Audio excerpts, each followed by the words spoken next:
Very good afternoon everyone, how are you all? कैसे हैं आप सब? स्वागत है आपका मैनेजमेंट मंत्रा पर। और जैसा आप जानते ही हैं कि आप लोगों को यहाँ पर तैयारी कराई जा रही है एनटीए यूजीसी नेट की, जिसमें पेपर 2 हमारा चल रहा है। पेपर 1 की भी मैंने कुछ क्लासेस ली हुई है, बाकी जो फर्दर क्लासेस हैं we are starting from the March. तो बी रेडी फॉर इट, अपनी सारी तैयारी को अच्छे से करते जाइएगा जिससे कि हमारे सारे टॉपिक क्लियर हो जाए। हमारा टारगेट है कि यूनिट 2 और 3 के जो इंपॉर्टेंट टॉपिक है वो मैं आप लोगों को अभी 4-5 दिन में कंप्लीट करा दूं, जिससे कि मार्च से we are starting from unit like 7-8 unit हम कर लेंगे। 9th यूनिट में we have already done with the IB part, international business का पार्ट हम कर चुके हैं। और जो आपका डेटा वाला पार्ट रह गया है वो मैं आप लोगों को कराने वाली हूँ बहुत जल्द। तो जुड़े रहिएगा। और फिर बचेगा हमारा यूनिट 10, यूनिट आपका 6-7-8-9-10, ये हमको करना है। 9 हमारा ऑलमोस्ट आधा कंप्लीट है, तो जल्दी जल्दी से करते जाएंगे। कोशिश ये है कि 1.5 महीने में सिलेबस कंप्लीट करा दिया जाए, जिससे उसके बाद हम रिपीटेटिव फॉर्म में प्रैक्टिस विथ रिवीजन क्लासेस करेंगे। ठीक है, तो सारे टॉपिक को डिटेल में करते जाइएगा। जितने भी क्वेश्चन इससे रिलेटेड मिलते हैं उनको सॉल्व करते रहिए। इस तरह से अपने टारगेट को रखिएगा। Now let's start with the human resource planning, जो अपने आप में बहुत ही इंपॉर्टेंट टॉपिक है, जिसे शॉर्ट में एचआरपी के नाम से भी जाना जाता है। जितने भी ऑर्गेनाइजेशंस होते हैं, जो भी बड़े, पहले तो क्या होता था, एचआर डिपार्टमेंट के अंदर ही आपका सभी कुछ आ जाता था। एचआरपी भी हो जाता था, एचआरडी भी हो जाता था, रिक्रूटमेंट, सिलेक्शन, सब कुछ यहीं पर इसी का ही पार्ट होकर इसी के अंदर ही सारा कुछ हो जाता था। बट कुछ बिग जो मल्टीनेशनल कंपनीज हैं या फिर जो सेमी गवर्नमेंट कंपनीज होती हैं, अगर आप उनमें जाएंगे तो आप पाएंगे कि एचआरपी अलग से एक डिपार्टमेंट बना हुआ है, क्योंकि ये सबसे एक इम्पॉर्टेंट टास्क होता है। वो कंपनी जहां पर लाखों की तादाद में लोगों को रिक्रूट किया जाता है, उसमें अगर सिर्फ एचआर डिपार्टमेंट के बेसिस पर ही सारी प्लानिंग की जाए तो बड़ी तकलीफ हो सकती है, बहुत ही ज्यादा हौच-पौच हो सकता है सारा काम। इसके चलते एचआरपी जो है वो बहुत ही ज्यादा डिमांडेड हो जाता है। और ये एचआरपी यानी कि ह्यूमन रिसोर्स डेवलपमेंट एक अलग से डिपार्टमेंट क्रिएट कर दिया जाता है। अगर कभी आप लोग ट्रेनिंग के लिए किसी ऐसी कंपनी में गए हों, जैसे कि बीएचईएल हो गया या फिर आपका लाइक एनटीपीसी हो गया, इन कंपनीज में भी आप देखोगे तो एचआरपी और एचआरडी, ये दो अलग अलग डिपार्टमेंट वहां पर मौजूद है, क्योंकि वहां पर वर्कर्स या और आपके जो एम्प्लॉयज हैं उनकी संख्या बहुत ज्यादा है। तो उसके चलते अलग अलग डिपार्टमेंट्स को क्रिएट करना भी बहुत ज्यादा जरूरी हो जाता है। अब बात आती है कि आखिर ये ह्यूमन रिसोर्स प्लानिंग होता क्या है and why we required it in our organization. So let's talk about it. ये जो एचआरपी है यानी कि ह्यूमन रिसोर्स प्लानिंग, हम कह सकते हैं कि एक ऐसी प्रोसेस होती है जिसमें हम राइट पर्सन को राइट प्लेस पर प्लेस कर रहे हैं। ठीक है, तो इसके लिए सबसे इंपॉर्टेंट पार्ट यही है कि एक सही पर्सन को चूज करके सही जगह पर हम प्लेस कर देते हैं। सो that is become the human resource planning. जैसे यहाँ पर एक सिंपल सा एक दिया गया है कि ह्यूमन रिसोर्स प्लानिंग एक प्रोसेस होती है जो आइडेंटिफाई करती है current as well as future human resource की नीड को। समझिए, आप इस चीज को समझिएगा, ये बहुत ज्यादा इंपॉर्टेंट है, इसको मार्क कर लीजिए, है ना। ह्यूमन रिसोर्स प्लानिंग में हम यहाँ पर करंट और फ्यूचर ह्यूमन रिसोर्स की जो नीड है उसको हम यहाँ पर आइडेंटिफाई करते हैं। मतलब करंट में कितनी रिक्वायरमेंट है और फ्यूचर में कितनी रिक्वायरमेंट हो सकती है किसी भी ऑर्गेनाइजेशंस में अपने गोल्स को अचीव करने के लिए। So that is basically the human resource planning. इसके साथ ही साथ human resource planning should serve as a link between the human resource management and the overall strategic plan of the organization. Link का मतलब आप समझते हैं ना, ये ह्यूमन रिसोर्स मैनेजमेंट है हमारा और ये हमारे बाकी के अदर ऑर्गेनाइजेशन के स्ट्रेटेजिक आपके प्लान्स है। तो ये क्या करता है, जो ह्यूमन रिसोर्स प्लानिंग या ह्यूमन रिसोर्स मैनेजमेंट जिसे कहा जा रहा है, यहाँ ये जो एचआरपी है ये इनके बीच का काम करता है। मैनेजमेंट क्या करेगा, रिक्रूटमेंट करेगा, सिलेक्शन करेगा, इंडक्शन करेगा, ओरिएंटेशन करेगा, प्लेसमेंट करेगा। बट ये कैसे करेगा, जब इसको पता चलेगा कि जितने भी फर्दर डिपार्टमेंट्स हैं उन डिपार्टमेंट्स में कितनी नीड है, जब उसे ये पता चलेगा तभी वो इस टास्क को कर पाए। सो दैट इज बेसिकली क्लियर हुआ सबको। अगर क्लियर होता जा रहा है, समझ में आता जाए तो एक वाई जरूर मेंशन कर दीजिएगा, ये बहुत ही इंपॉर्टेंट टॉपिक है। नाउ ह्यूमन रिसोर्स प्लानिंग आपका जो है, इसके कुछ फैक्टर्स हैं जो इसके ऊपर इफेक्ट डाल सकते हैं। देखो, कोई भी टॉपिक पढ़ लो या कुछ भी ऑर्गेनाइजेशन में चीजें अगर मौजूद क्यों ना हो, इम्पैक्ट तो उनके ऊपर किसी ना किसी का पड़ता ही पड़ता है। और बेसिकली जो इम्पैक्ट पड़ता है वो होता है आपके इंटरनल फैक्टर्स का as well as external factors का। तो एक्सटर्नल और इंटरनल फैक्टर्स तो एक ऐसे साथ में जुड़े हुए की पॉइंट्स हैं जो हर बार हर टॉपिक में ज्यादातर यूज किए ही जाते हैं।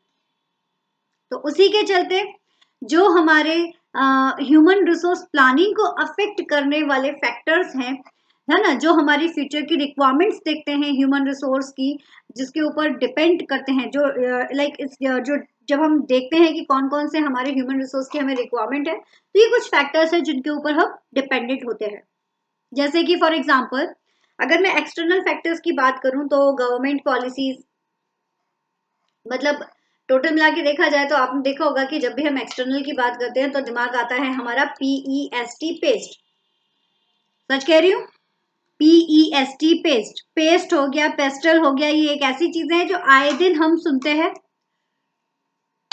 ऑर्गेनाइजेशन के ऊपर जो इम्पैक्ट डालने वाले फैक्टर्स होते हैं वो यही फैक्टर्स होते हैं। They are basic the external factors. ये फैक्टर्स क्या करते हैं, ये देखो, फुल फॉर्म बताओ जल्दी जल्दी क्या होगा।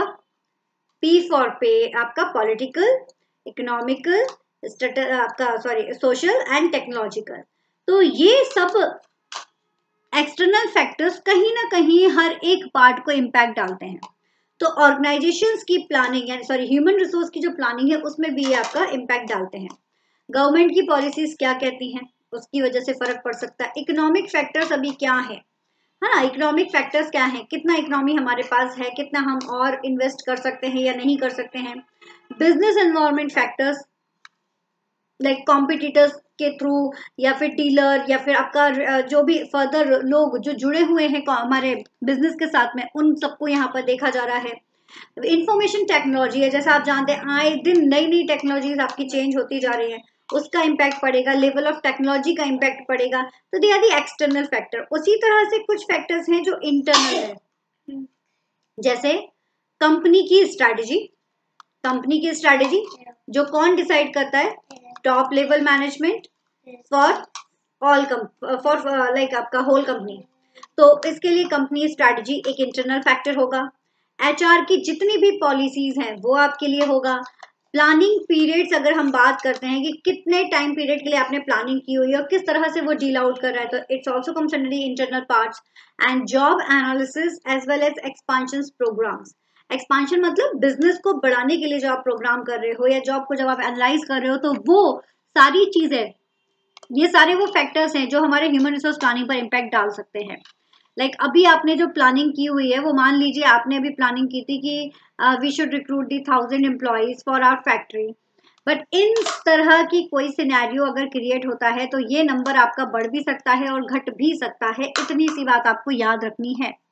कंपनी की स्ट्रेटेजी हो, HR पॉलिसी हो, इंटरनल फैक्टर्स हो, प्लानिंग पीरियड हो, जॉब एनालिसिस, एक्सपांशन, आपका technology, economic factors, government policies, इन सब की वजह से आपका जो HRP का जो नंबर है, ह्यूमन रिसोर्स प्लानिंग का जो नंबर है, वो इंक्रीज भी हो सकता है और डिक्रीज भी हो सकता है। So they are the basic factors. Now human resource planning process. चलिए देखते हैं कैसे वर्क करता है। थोड़ा सा छोटा सा एक वाटर ब्रेक लूंगी, आप भी तब तक पानी पी सकते हैं, सेहत के लिए अच्छा होता है।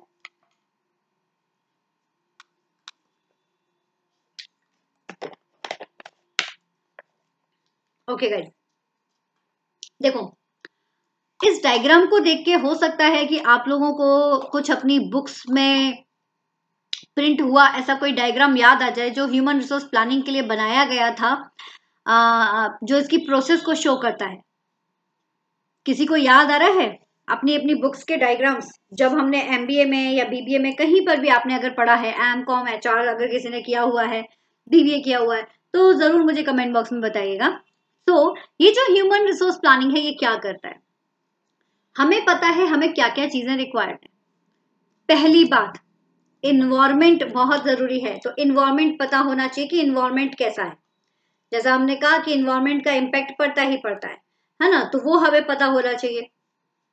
हमारे ऑर्गेनाइजेशन के ऑब्जेक्टिव और पॉलिसी डिसाइडेड होनी चाहिए। HR का डिमांड फोरकास्ट होना चाहिए, HR का सप्लाई फोरकास्ट होना चाहिए। फोरकास्ट का मतलब फ्यूचर में कितना HR आपको डिमांडेड है वो आपको पता होनी चाहिए, और कितनी आपको सप्लाई करवानी है, मतलब कितनी डिमांड है और कितनी सप्लाई करानी है ये आपको पता होना चाहिए। तो इनको पता करने के लिए भी डिफरेंट टेक्निक का यूज किया जाता है, जिसको मैं आपको आगे बताने वाली हूँ। तो क्या हुआ कि भाई इन्वायरमेंट देख लिया, सोशल, इकोनॉमिकल, पॉलिटिकल, टेक्नोलॉजिकल, सारा कुछ देख लिया। अब सब देखने के बाद यहाँ पर ऑर्गेनाइजेशन पॉलिसीज डिसाइडेड हो गई हैं। फिर इन्होंने क्या किया, HR की प्रोग्रामिंग को यहाँ पर इंस्टॉल किया, या HR का प्रोग्रामिंग देखा कि HR किस तरह से वर्क करता है, उसका एक प्रोग्रामिंग देखा। फिर जब प्रोग्रामिंग आपने जो बनाई हुई है वो सक्सेस होती है, देन उसे इम्प्लीमेंट कराया। इम्प्लीमेंट कराने के बाद फिर हम क्या करते हैं, कंट्रोल द इवैल्यूएशन प्रोग्राम। फिर हम जितना भी हमारा जो टास्क हुआ है, जितना भी हुआ है, उन सबको हम इवैल्यूएट करके देख लेते हैं क्या सही था क्या गलत था, उसके बेस पर। अब बात ये आती है कि why we need for demand forecasting and supply forecasting. होता क्या है ना, चाहे रिटायरमेंट हो, या फिर आपका ट्रांसफर हो रहा हो, या डिमोशन किसी का हो रहा हो, या प्रमोशन किसी का हो रहा हो, हर केस में आपको कहीं ना कहीं डिमांड बढ़ेगी, है ना। तो डिमांड बढ़ेगी, क्योंकि अगर मान लो एक पर्सन यहाँ पर जो है वो सीनियर पोजीशन पर चला गया है, तो जो सीनियर पोजीशन पर चला गया तो जूनियर पोजीशन तो खाली रह गई। तो ये आपका जो ब्लैंक पोजीशन है ना, उसके लिए डिमांड फोरकास्टिंग है। अब जहां से हम यहाँ पर वर्कर्स को बुलाएंगे, तो कितने वर्कर्स हमें कितने के लिए चाहिए, एडहॉक पर चाहिए या परमानेंट चाहिए, that is the supply forecasting. तो कंट्रोल इवैल्यूएशन कर लिया, सब कुछ कर लिया, इंप्लीमेंट कर दिया, सब कर दिया। अब क्या किया कि यहाँ पर डिमांड कब होती है और सप्लाई कब होती है वो भी हम देख लेते हैं। सरप्लस, वॉलंटरी, रिटायरमेंट स्कीम्स और ले ऑफ की कंडीशन होती है, ठीक है। और दूसरा शॉर्टेज अगर होता है, दो चीजें हो रही है, ध्यान दीजिएगा। जब ह्यूमन रिसोर्स प्लानिंग हो गई तो दो कंडीशन निकल कर आ रही है, या तो सरप्लस या वॉलंटरी कंडीशन निकल कर आ रही है, और दूसरी जो है वो शॉर्टेज, यानी कि कुछ चीजों की कमी हो रही है, वो भी निकल कर आ रही है। तो रिक्रूटमेंट स्कीम और lay off they are the example of demand forecasting. Recruitment scheme की बात कर लो या ले ऑफ की बात कर लो। अब आप क्वेश्चन पूछेंगे मैम ले ऑफ क्या होता है, मैम आपने पढ़ाया तो था लेकिन याद नहीं है, शॉर्ट वीडियो डाला लेकिन देखने का टाइम नहीं मिला, ऐसे बहुत सारे एक्सक्यूजेस निकलकर मेरे सामने आएंगे। तो मैं दोबारा से बता देती हूँ, बट डिटेल जानना हो तो वीडियोस देखना। ले ऑफ का मतलब होता है जब कंपनी के पास मजबूरी होती है, उसके पास पैसा नहीं है कि वो सामने वाले को पेमेंट कर सके। ड्यू टू लॉकडाउन की वजह से भी ऐसा हुआ है कई बार कि सरप्लस जो कंडीशन है वो लाइक सरप्लस कंडीशन उस समय मानी गई। सरप्लस का मतलब होता है अधिक से अधिक मात्रा, जितनी मात्रा हमें चाहिए उससे ज्यादा मात्रा में एम्प्लॉयज का होना ऑर्गेनाइजेशन के अंदर, वो आपकी सरप्लस कंडीशन कहलाती है। तो सरप्लस कंडीशन जो है वो एक वॉलंटरी नेचर की होती है, और जैसे कि रिटायरमेंट स्कीम होगी, ले ऑफ हो गई, they are the few examples of आपका इसका रहेगा। अब मैं बात करती हूँ शॉर्टेज की। हमने जब सारी प्लानिंग करती तो या तो हमें सरप्लस चीजें मिली या शॉर्टेज मिली। अब अगर शॉर्टेज मिल रही है कि भाई लोगों की रिक्वायरमेंट है और एक बंदा ही 4 लोगों का काम कर रहा है, तो we need the human resource power. तो हम यहाँ पर रिक्रूटमेंट और सिलेक्शन कर की प्रोसेस के थ्रू और शॉर्टेज को कम कर सकते हैं। इस तरह से ये पूरी प्रोसेस आपकी वर्क करेगी। पॉइंट टू बी नोटेड, ध्यान देना भाई, फोरकास्टिंग और सप्लाई फोरकास्टिंग ये पूछा जाता है ज्यादातर, तो इसको तैयार रखना अपना। अगर सरप्लस कंडीशन होगी तो क्या करेंगे, शॉर्टेज होगी तो क्या करेंगे, सरप्लस होगी तो रिक्रूटमेंट करेंगे, शॉर्टेज होगी तो रिटायरमेंट करेंगे, सॉरी रिक्रूटमेंट करेंगे, मैं आई थिंक उल्टा बोल गई। सरप्लस मतलब बहुत अधिक मात्रा में अगर है तो वॉलंटरी रिटायरमेंट जिसे VRS कहते हैं उसकी तरफ मूव होगा, और अगर शॉर्टेज है तो रिक्रूटमेंट और सिलेक्शन, यानी कि हम हायरिंग करेंगे उसके ऊपर।